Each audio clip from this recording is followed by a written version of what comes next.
Good afternoon, ladies and gentlemen. Thank you for joining us here today at the FCC. My name is Lee Williamson. I am the president of the FCC for the next 7 days.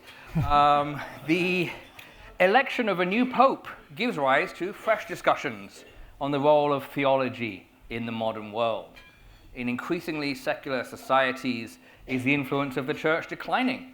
Or can theology play an expanded role as a moral compass for those with and without faith in this time of heightened political polarization worldwide?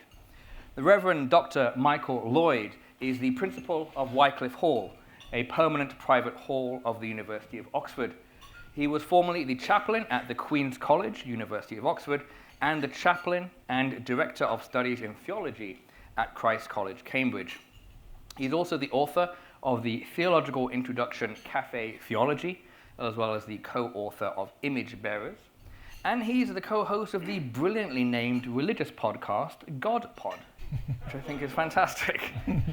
During this talk, I'm going to ask Dr. Lloyd about faith, the role of religion in the modern world, and the nature of evil. So we're just going to keep it light today, Michael. Stick to what you know. So please join me in welcoming the Reverend Dr. Michael Lloyd.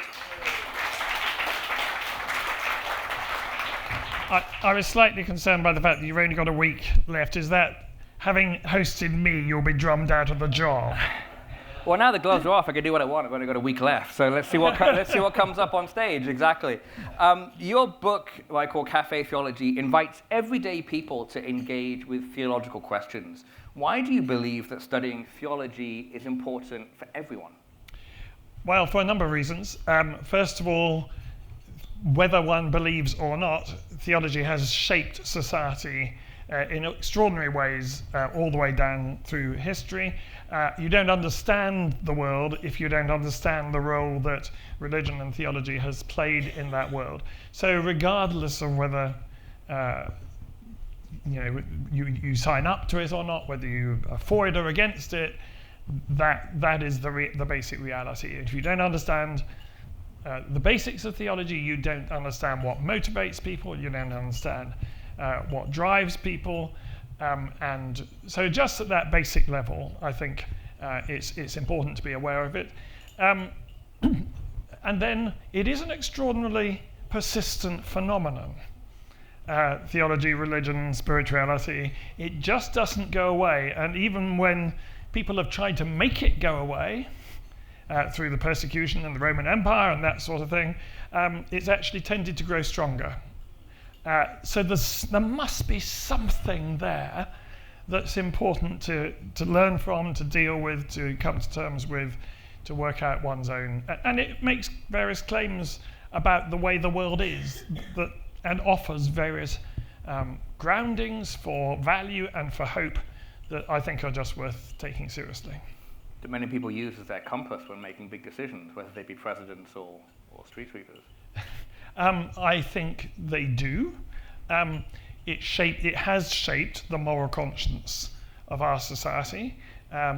It was, for instance, a group of primarily Christian folk who drove the campaign against slavery. Far too late.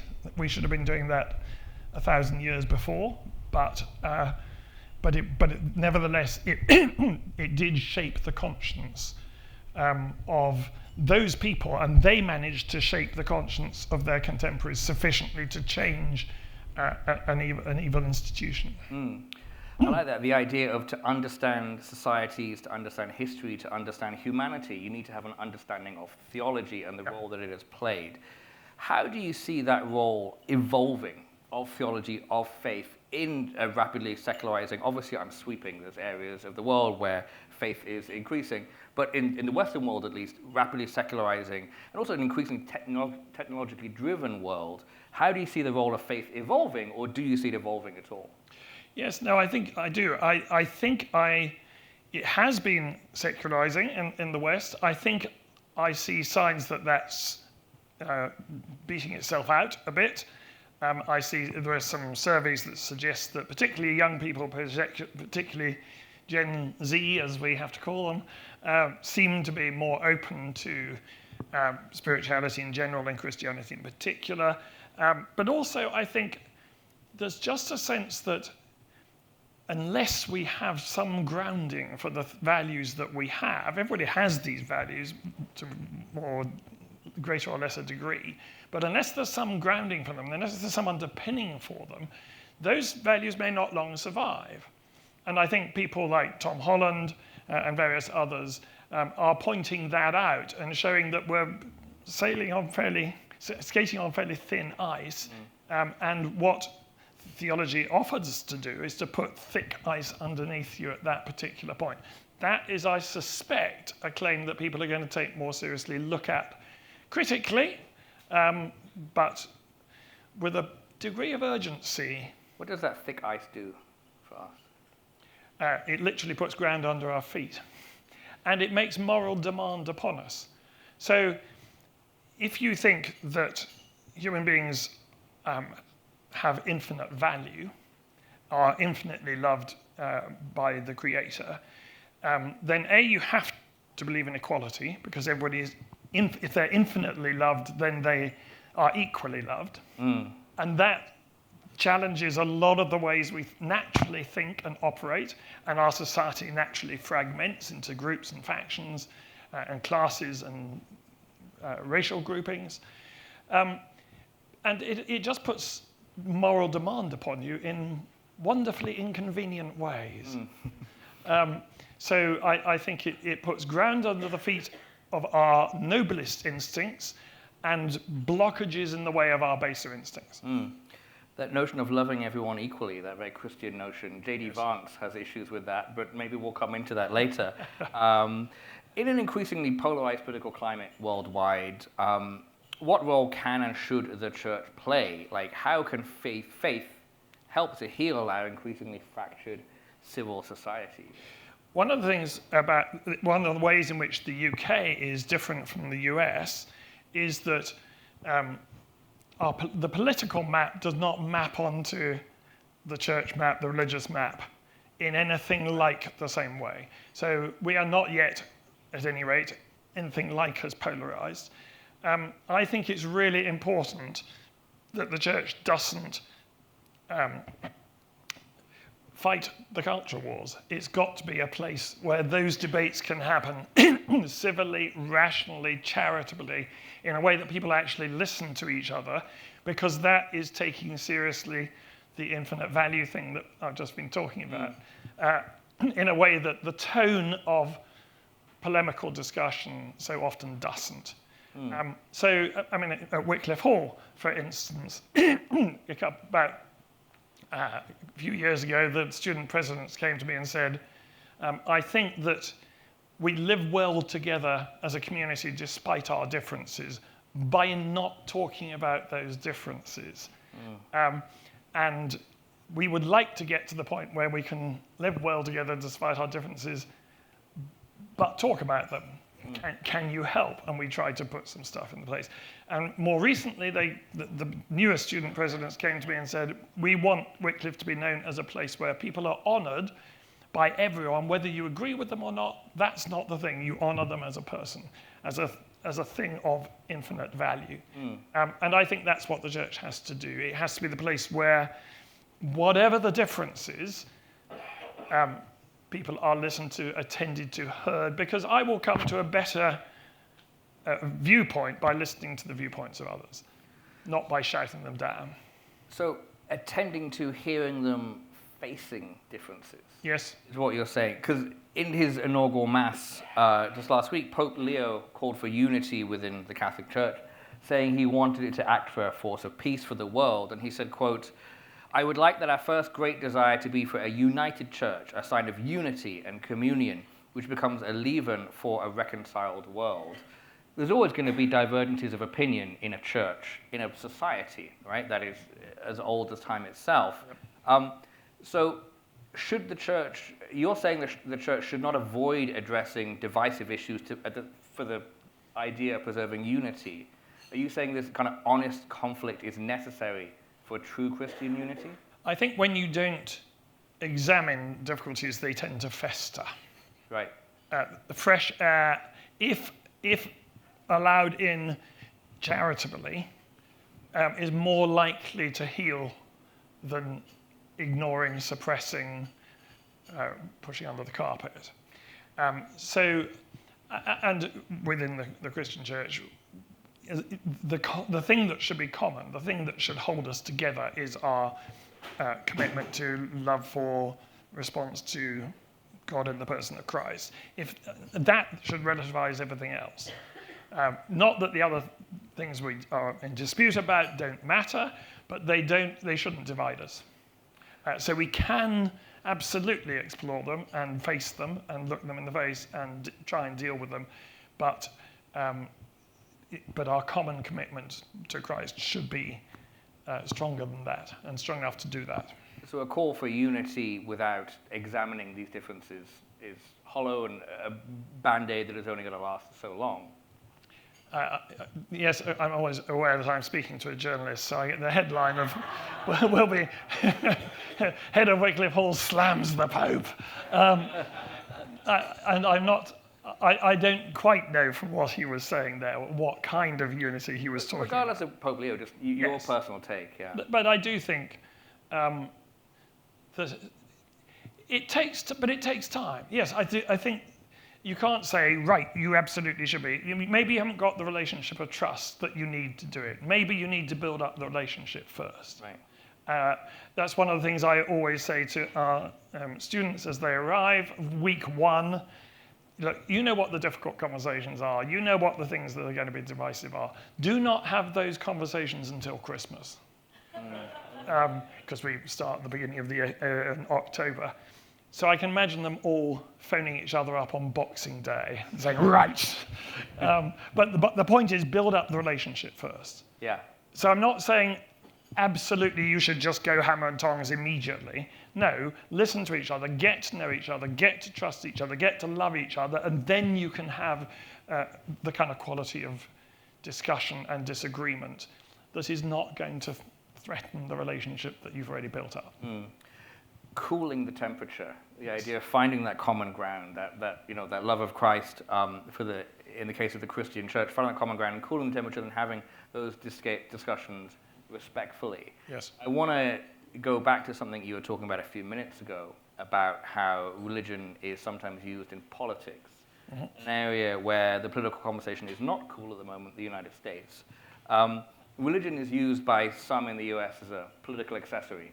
And it does seem to be one side of the spectrum and one party that uses religion in this way, particularly the current commander-in-chief. How can the church try to disencourage that? How can the church better convey everything you've been saying to discourage this kind of behavior of using the name of God, of Jesus, of theology to suit political ambitions?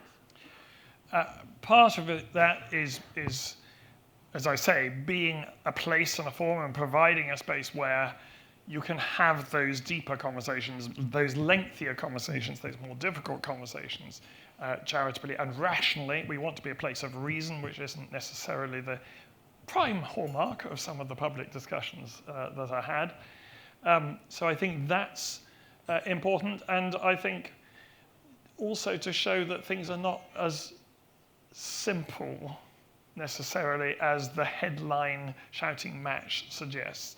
But actually, there's always something to be said on both sides, because these are intelligent and basically decent people, usually by and large more or less on and off now and then on a good day with the following wind. And therefore, if they hold a position, there's probably something there that needs to be attended to, that needs to be taken into an overall picture. That's not to be relativist about it in any way, shape or form. I'm against that. But intelligent people don't usually support something for no reason. It's more complicated than the headline thrashing would allow. To kind of answer my question directly, again, it goes back to the idea of trying to cool the temperature, trying to resist the idea of going to headlines and bombast. Yep. Is Donald Trump a good Christian? I would leave that to God to tell. Skillfully done. It's not my job to know anybody's heart. It is my job to set a tone, and I would want to set a rather different tone. I feel like a lot of the messages you've been conveying is about setting the tone, how important that is to public life and to public discourse. In his inaugural address to the College of Cardinals, Pope Leo XIV explained that he had many different reasons for choosing the name Leo, but he was mainly inspired by the most recent of his namesakes, Leo XIII, who spent much of his papacy during the time of the Industrial Revolution advocating for the rights of workers. How do you think the new Pope will position himself and address the social and economic and political issues facing the world today? I'm not a Roman Catholic, I'm an Anglican, but the Roman Catholic Church has a very strong tradition of social teaching. It does it, I think, very well. So I imagine he will continue that tradition. It'd be interesting to see which of the issues that he wants to focus upon. But there are some similarities in the current situation to the Industrial Revolution that you've mentioned, and maybe that's what he had in mind by taking that name. I think you want to go and talk a little bit about AI, but clearly that AI has implications for jobs and for people's work lives that are not 100 miles away from what happened in the 19th century. There was the Luddite movement, who went around smashing up machinery and that sort of thing because they thought it was going to take away their jobs and their livelihood. Yeah. Well, there are similar fears around today. I wouldn't be at all surprised if he were to look at that. You also mentioned earlier, which I didn't know, that he has a degree in mathematics. So, let's get into AI. I want to get into evil later as well, all the fun stuff. But obviously, Anglican Reverend, it's natural that I would talk about artificial intelligence. It seems like not an obvious topic, but I think it's a very, very important one. Well, because there's no obvious real intelligence there. Is that what you're trying to say? Yeah, that's the soundbite.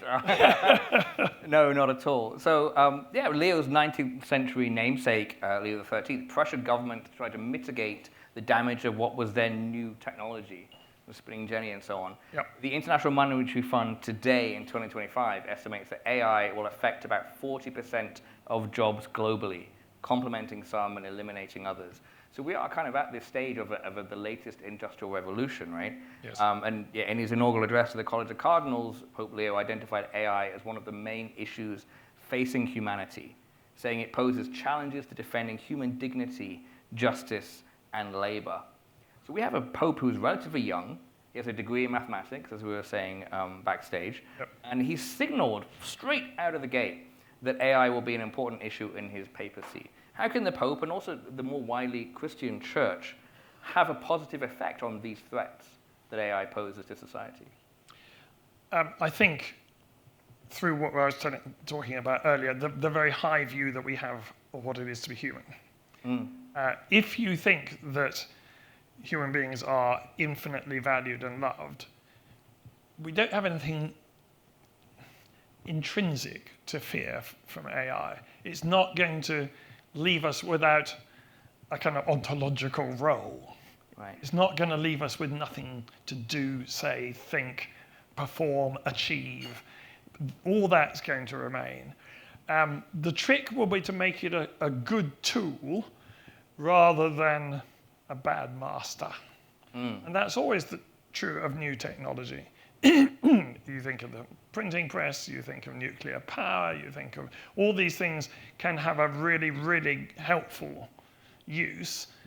They can also be used really negatively, and that's true with any major technological shift such as we're seeing with AI. The trick will be to make sure that we use it well, that there are safeguards against its abuse.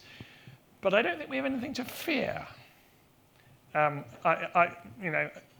Those of us who've watched HAL, the computer, in 2001 Space Odyssey, have been trained to fear these machines.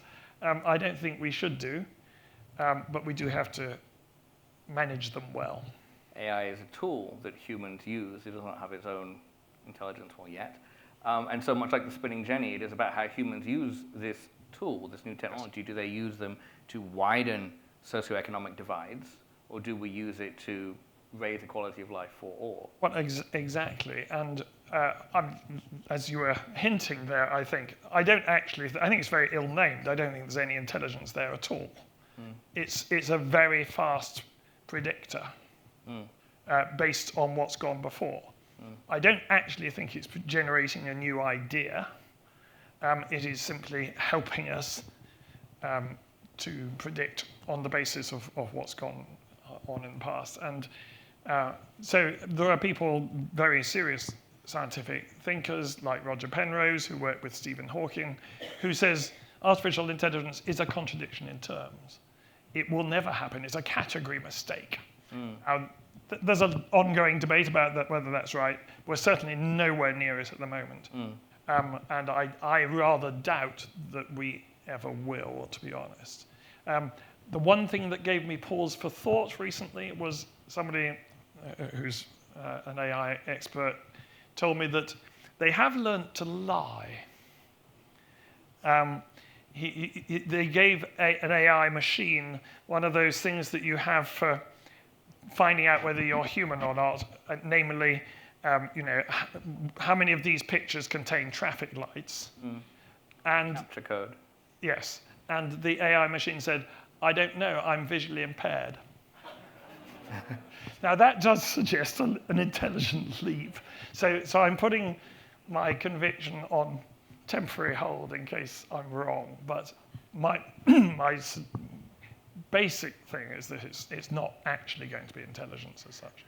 Speaking of artificial intelligence as a tool to be wielded, to be used either for good or for to enrich oneself and give oneself more power, how can the church harness AI as this technology that is going to define the next decade? The New York Times reported recently on an emerging niche market for apps and other services that users can use to speak with priest-like AI chatbots. There's one called Bible Chat, which is a chatbot trained on the teachings of the Bible that's recently been among Apple's most downloaded apps. There's also other services that use AI to help clergy choose readings for sermons or services and answer basic theological questions like, is euthanasia ever permissible? There's this whole emerging industry. How can the church best harness AI to serve its mission, to reach more people? Well, the church always has used new technology. I mentioned the printing press, but obviously the internet, and it will find ways, I'm sure, of using AI helpfully and well. The chat box giving advice, I mean, if I don't think there's any intelligence there, I certainly don't think there's any wisdom there, and I personally would choose a human being to go and talk to about those difficult issues rather than the machine. I mean, I suppose if one is very concerned about confidentiality, you know that, well, do you? I don't know. I was going to say, you know that the AI machine is not going to go and tell the local newspaper or something like that. And there may be situations which people who are deeply ashamed of something they have done or something that's happened to them might open up to a chat box in a way that they wouldn't to a person, and I wouldn't knock that as a result. But no, I think it's going to be more in the way of harnessing technology for very fast sifting of data, that sort of thing, that we will probably end up using it rather than as a surrogate priest. Again, I don't feel that I'm likely to be out of a job because of it. Yeah, absolutely not. So let's turn to the nature of evil. You've written extensively on the nature of evil and suffering. I'm going to ask you a question I'm sure you've been asked a million times. In fact, humanity's been asking itself this question in time immemorial. How does one reconcile the existence of a profound suffering with this idea of a loving and omnipotent God? Like, where do you start to approach that massive, massive question? So I take a dim view of suffering, which you'd have thought was a fairly obvious thing to say, but actually isn't. Quite a lot of theologians and even Christian theologians try to justify suffering. Say, well, I know it doesn't feel good and I know we don't like it, but actually it's good for us. Actually it's doing us good. Actually it's deepening us. Actually, without suffering, you wouldn't have compassion, and that's a very good thing. Without threat, you wouldn't have courage, and that's a very good thing. We're better off for having this, even though we don't like it and it's painful and it's difficult. I don't buy that, mainly because as a Christian theologian, I think that the will of God is revealed first and foremost in the person of Jesus. And wherever you see him and suffering together in the same frame, he's attacking it. Odd thing to do if God likes it. So I take it. I don't think we have any warrant as Christian theologians to take a positive view of it. So no, I think it's something that God does not want. It is not of him. It is not his plan. It is not his design. He's against it, which sharpens the question, why then does it happen? And I would blame, I think it's always creatures. And it's free creatures who God allows to do those things because he allows them to make free choices. Because he wants them to be people and not robots. He wants them to be capable of love. And the only way to be capable of love is to be free not to.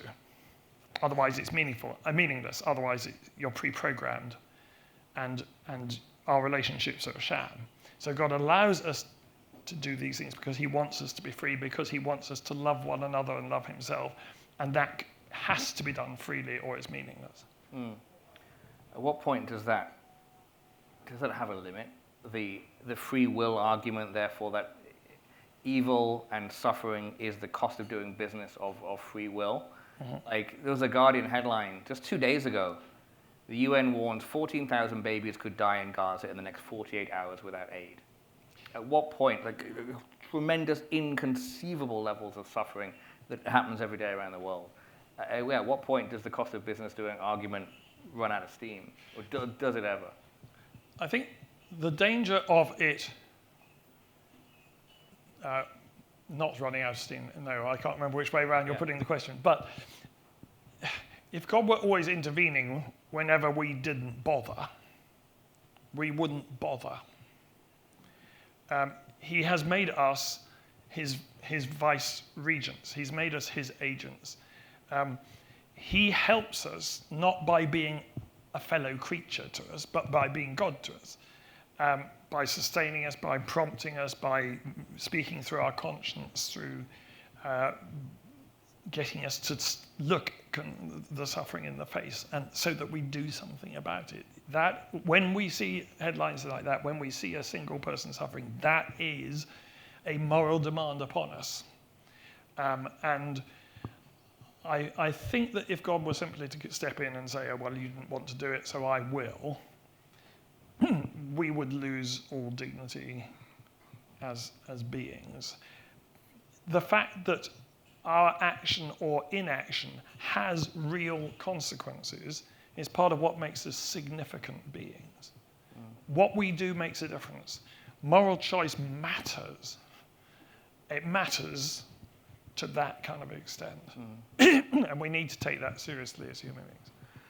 Your doctoral research explored the fall of angels hypothesis Yes. as part of the origin of evil. Yes. Could you briefly explain this concept for those of us who are not au fait, and how it fits into contemporary Christian thought? Yep, okay. So the problem with the free will argument, and this was the problem with which I began my doctoral study, is that it works fine for everything that's happened and gone wrong while human beings have been around, because you can blame it on human beings. Right. What about pre-human suffering? What about the fact that there's been pain and killing and death and disease and dying and killing and predation long before human beings ever emerged? You can't blame that on human beings because they're not there, they're not around to blame. So who do you blame? Are we back to blaming God for doing a bosh job of creation? And then I just remember that there is within Jewish and Christian tradition, and Muslim tradition, come to that, a tradition of that there are other free, rational, intelligent beings around other than just human beings, that there has been a falling out, a breakage, a rebellion within that spiritual dimension. And all that I'm suggesting is that so interrelated are the different dimensions of creation, the physical, the spiritual, the emotional, and all of that, that what happens in the spiritual dimension could impact and disrupt what happens in the material sphere. So my scenario is God begins the process of creating. There's everything is at peace with itself because everything's at peace with him. There's a rebellion within the spiritual dimension that warps the rest of the way in which creation develops and evolves, bringing pain, killing, suffering, and death into that which was intended to be a harmonious process. That it was then God's intention that human beings should undo that, hence the command to fill the earth and subdue it. Some suggestion that there's something there already before human beings sin that needs to be sorted out, controlled, and put right. But that instead of becoming part of the answer to the problem, we joined in the rebellion, we made everything worse. So that's, how does that fit into Christian theology generally? For quite a long time, a lot of Christian theologians didn't like the idea of the angelic and demonic. They thought it was all kind of metaphorical language. I think more now are taking it seriously. It's a bit like some Swiss doctor said, you English doctors don't know what the appendix is for, so you take it out. We Swiss doctors don't know what it's for, so we leave it in. And I think that's a pretty good rule, and it's a pretty good rule theologically too. If you don't understand the angelic thing, just leave it there, put it on the side of the plate. Don't reject it, because you never know when you might need it. And I think this is where you need it. Yeah. Angels is the appendix of Christian theology. Yes, I can see another headline coming up. Yes, thank you. They're writing themselves. It's been such an interesting conversation. I have to admit, as a non-theologian, I'm way out of my depth with these topics. So it's my pleasure to open it up to the floor. If you have a question for Michael, please do raise your hand. A microphone will come to you. Please do just briefly identify yourself before you ask your question. Please don't be afraid. There's a question just over there.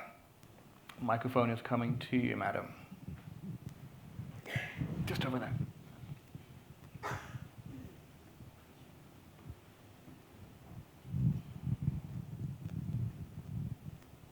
I'm Maureen Sabine. I was at Hong Kong U. I taught some religious studies. Okay.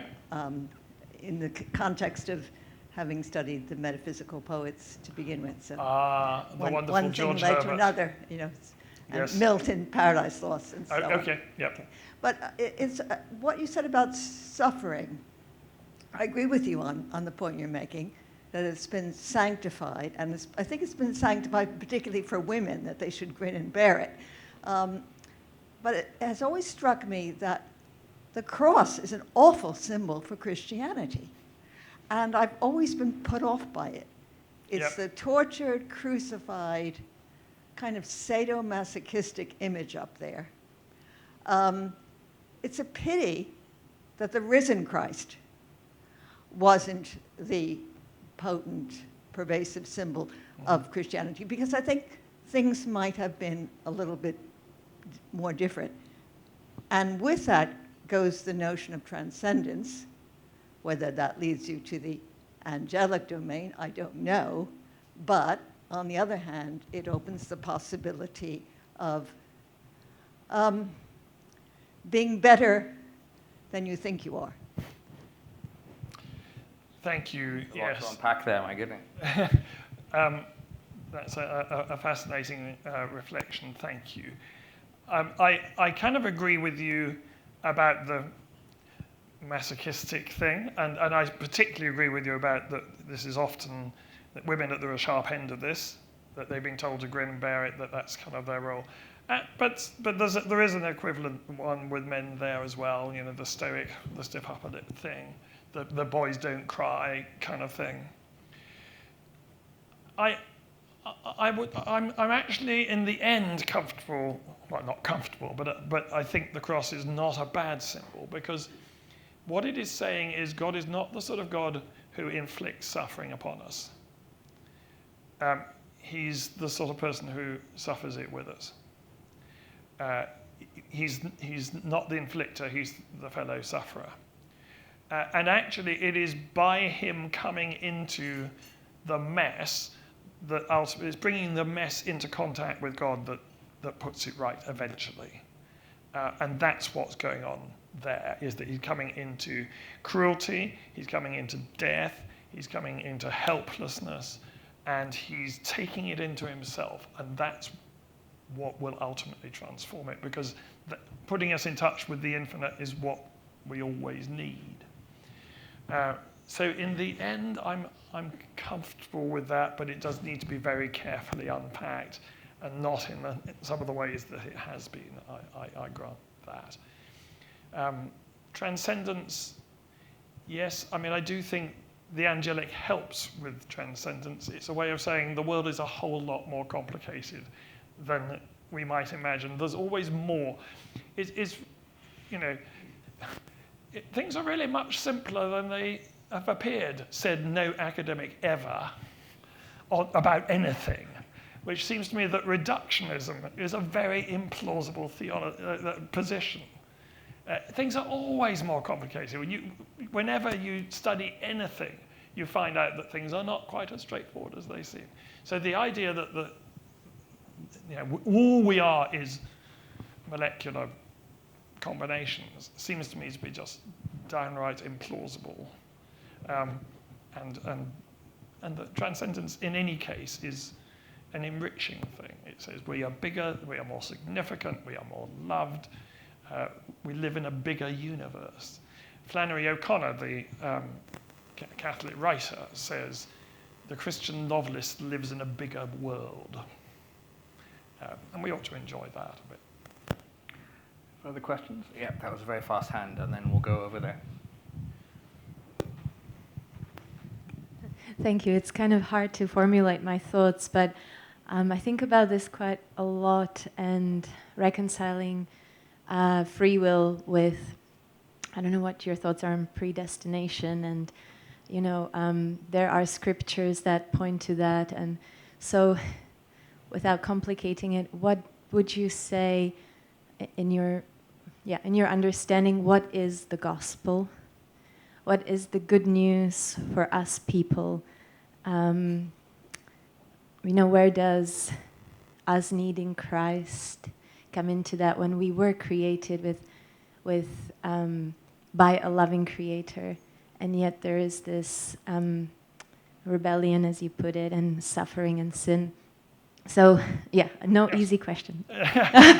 Yeah, completely straightforward. So the first bit was about the predestination free will thing. Sometimes expressed as free will and the sovereignty of God. And I think the problem there is that we've misunderstood what the sovereignty of God is. We've thought it's that God always gets his way. And therefore, if human beings can choose something awful, then that becomes a problem. But the sovereignty of God is not about God always getting his way. There are not many knockdown arguments in theology. But here's one. You can tell your grandchildren you were here when you heard it. We know that God doesn't always get his way because sin happens. That seems pretty conclusive to me. Now, the sovereignty of God is the rule of God, the kingdom of God. And the kingdom of God is something that comes in with the ministry of Jesus. If you want to see it's not something that's always pertained, or it wouldn't need to come in the person of Jesus. Jesus wouldn't need to have come. If everything was going exactly as God intended it, what do you need him to come for? No, it's because everything was precisely not going the way God wanted it that he had to come. And if you want to see what the kingdom of God looks like, or what the sovereignty of God looks like, you look at the person of Jesus. You look at what happens in his ministry. You look at people being healed. You look at storms being stilled. You look at people being forgiven and brought back into the community. That's where the sovereignty of God is. So I don't actually see there's a problem between free will and properly understood the sovereignty of God. Very briefly, what's the gospel? God's putting the world right. Yeah, you see that in the ministry of Jesus, in the healings, in the reconciliations, in the forgivenesses, in the stilling of the storm. Even the natural world is being defused of its threat. And ultimately, that will result in a put right heaven and earth. So that's how I see the gospel.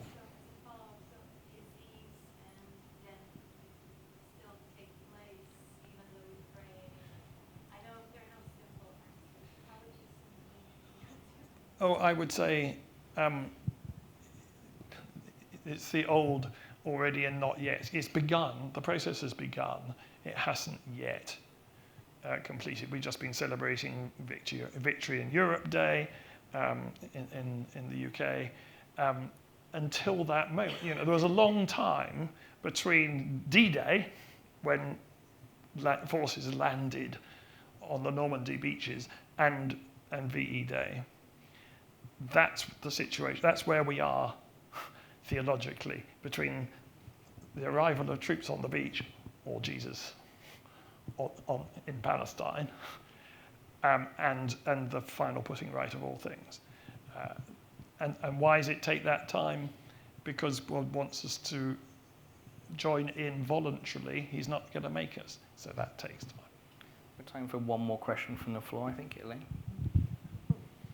Oh no, we have a bit more time. That's very fast. We'll go down there as well. Thanks very much. I'm going to make 2 or 3 comments that are pretty random, but it will lead to a question. So I was recently in the UK, and I was quite surprised to learn that one of the biggest mosques in the country was just about to be built in the town closest to me.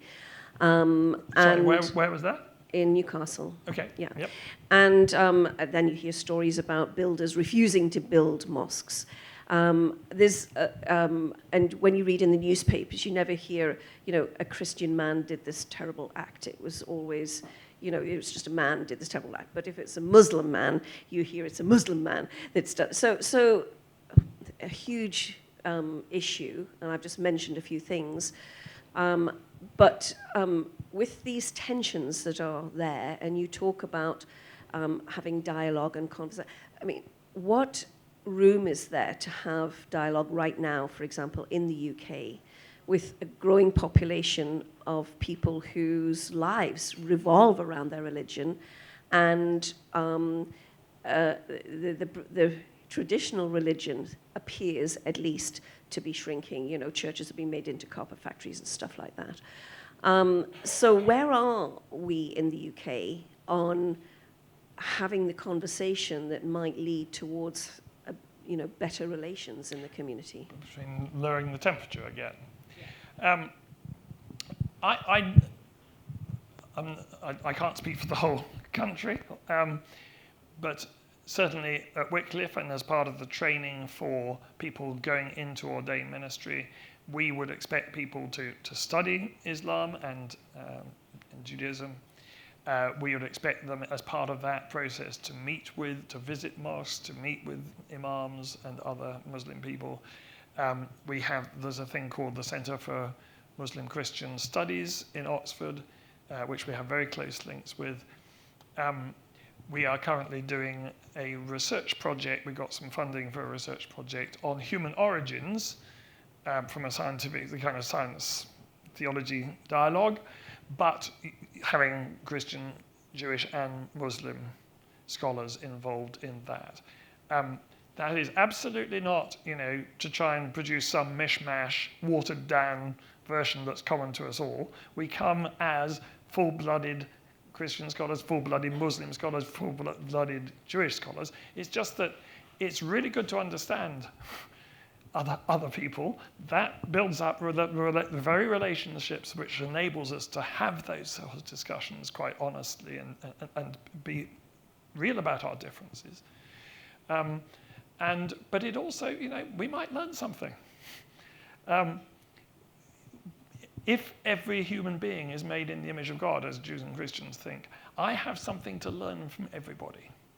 And that includes people I don't agree with, people who don't believe what I believe, people I profoundly disagree with.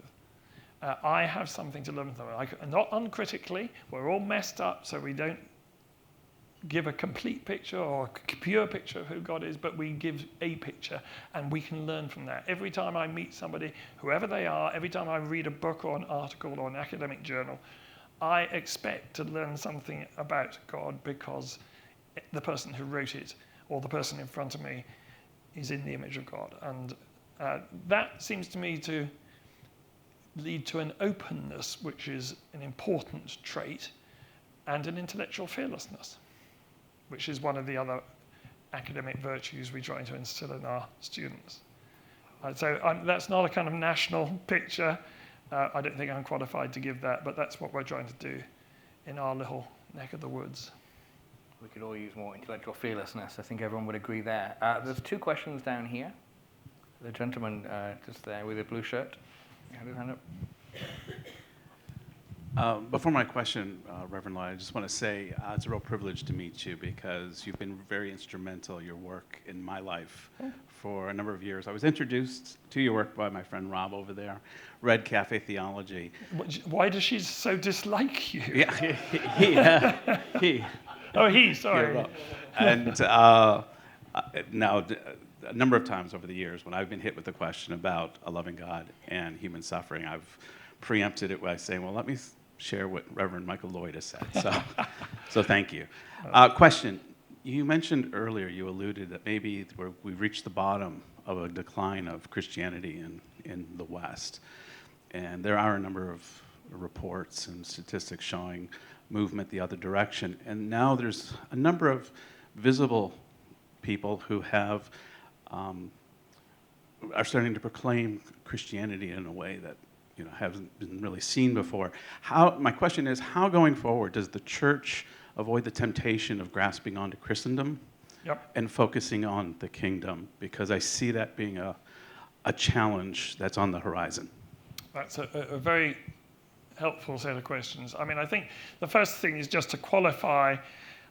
I'm not sure whether it's bottomed out and is beginning to grow.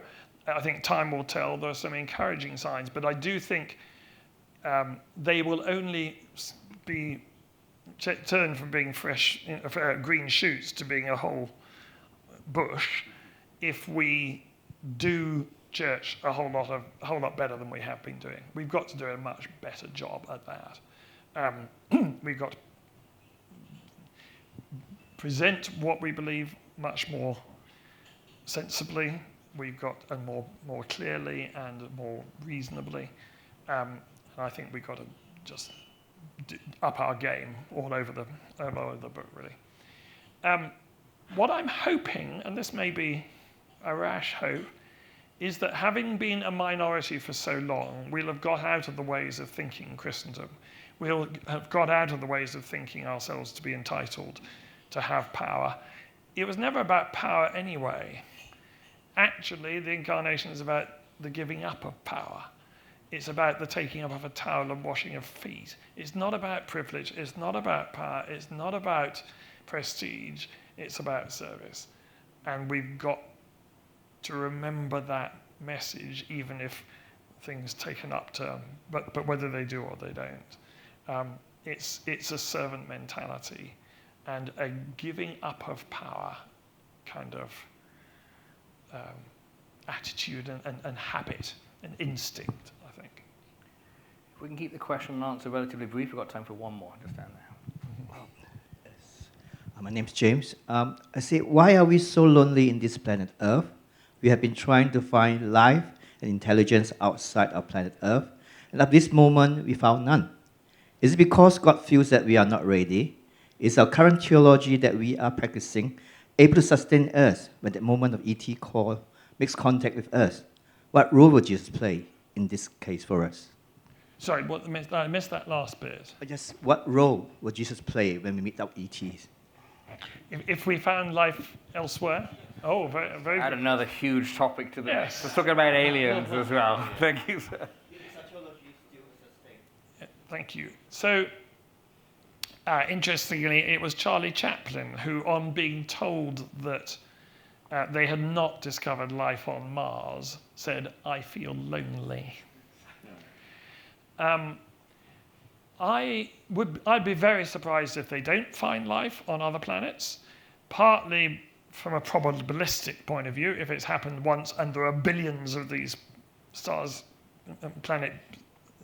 planet-bearing stars around in the universe, it's just almost unthinkable that there isn't life elsewhere. I don't see that. People sometimes see that as a kind of threat to Christian theology. I've never understood why. It would just mean that God is more of a creator than we thought. If there's stuff out there, he made it. It would be wonderful to have the opportunity to listen to what their account is, what their kind of sense of the numinous is, what their sense of the divine is, whether they have an understanding of God. It'd be really good to listen to that. We could share with them the story of what happened when God became human and lived amongst us. That would be relevant. God is, from a Christian perspective, God is who he reveals himself to be in Christ, and therefore we might have something to share. But I don't see it as in any way a threat. It's just there's more to creation than we thought. But then every time we do a scientific experiment, we know that. There's more there than we thought, than we're aware of, than meets the eye.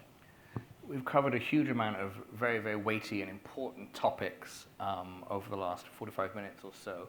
I'm going to, in the service of cooling the temperature, as we say, I'm going to ask a final question. Your book is called Cafe Theology. Yes. If you could invite any historical or biblical figure, alive or dead, to join you for coffee at Wycliffe Hall, who would it be and what question would you ask them? Well, that's a very good question. I mean, I could invite one of the angels and say, "Do you exist? Am I right? Are you the appendix?" Are you the appendix? That would be fun.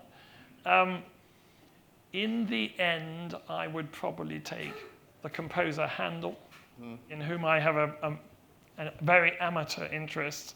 I've tried to write a little bit about what I think his theology was, and I would love to ask him whether I was right or wrong, whether I have to retract the 2 articles I've written. And then I'd cheekily write a libretto and say, "Could you set this for me?" Well, I have a confession, Michael, and to everyone. That last question, written by AI. I said, I'm interviewing Michael Hall, the FCC. Please give me a question to add some levity at the end of what will surely be a very weighty discussion. And that's what it came up with. I think it's pretty good. But I preferred the human one. Absolutely. I'd like to thank the Reverend Dr. Michael Lloyd for your insight, your compassion, for your thoughtfulness, and for the time you spent with us here today. Please join me in thanking Michael Lloyd.